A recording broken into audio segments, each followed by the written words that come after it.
5 minutes avec la Rhapsodie de réalité, une émission pour vous, une émission conçue pour vous, une émission taillée sur mesure, une émission qui vous ressemble, une émission qui vous permet de connaître votre destinée avec le Christ. Shalom, bienvenue dans notre émission 5 minutes d'édification avec la Rhapsodie des réalités.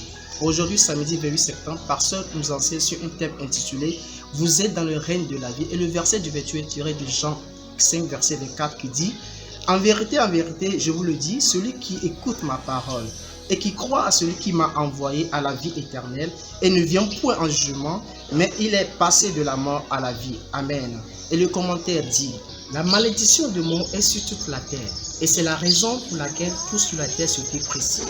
Mais lorsque vous êtes né de nouveau, vous êtes transféré du domaine de la mort au domaine de la vie. C'est pourquoi vous devez refuser avec véhémence la maladie, car la maladie est une mort progressive. C'est une mort graduelle et progressive. Si la maladie tente d'attaquer votre corps, ne l'acceptez pas. Agissez sur la parole. Sur votre chemin, il n'y a pas de mort, il n'y a pas de ténèbres. Par conséquent, refusez tout ce qui est obscur.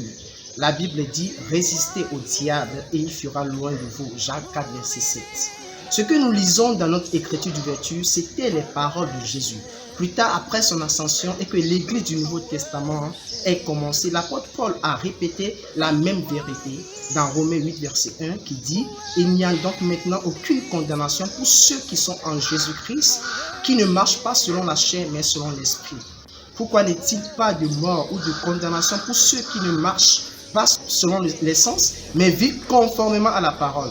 La réponse est dans le deuxième verset. La loi de l'esprit de vie en Jésus-Christ les a affranchis de la loi du péché et de la mort. Romains 8, verset 2. Gloire à Dieu. Le monde est sous la malédiction de la loi du péché et de la mort, mais vous ne vivez pas sous cette loi. Alléluia. Vous vivez selon la loi de l'esprit de vie. Et dans ce domaine, seule la vie contrôle. Alléluia. Méditez sur cette vérité et laissez-la envahir votre âme et se révéler dans votre corps. Alléluia. La rhapsodie d'aujourd'hui est vraiment très inspirante. Alléluia. Parce que nous a démontré ici que nous ne sommes pas assujettis aux choses du monde. Que nous, au contraire, nous venons d'un autre monde. La Bible déclare que lorsque nous sommes nés de nouveau, nous sommes transportés d'un autre royaume vers un autre royaume. Nous sommes du royaume de la lumière. Donc, peu importe ce que vous traversez, vous devez refuser, vous devez démontrer et confirmer la parole de Dieu. Peu importe ce que vous traversez. Est-ce la maladie? Est-ce des circonstances? Vous devez déclarer la parole de Dieu. Vous devez déclarer et confirmer ce que Christ est venu faire sur la terre. Alléluia. Nous allons prendre quelques secondes pour méditer sur ces paroles. Alléluia.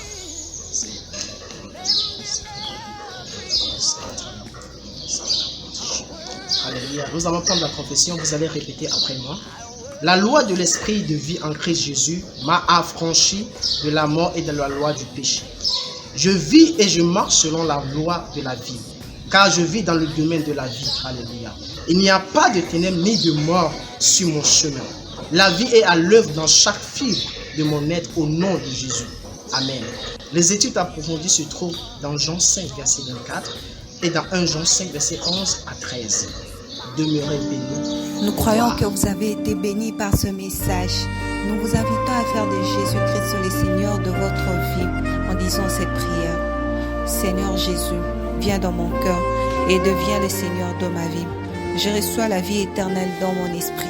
Et selon Romains 10, 9, si tu confesses de ta bouche le Seigneur Jésus, et si tu crois dans ton cœur que Dieu l'a ressuscité de mort, tu seras sauvé. Je déclare que je suis sauvé, je suis né de nouveau, je suis un enfant de Dieu. Maintenant, j'écris ce qui demeure en moi. Félicitations, vous êtes maintenant un enfant de Dieu.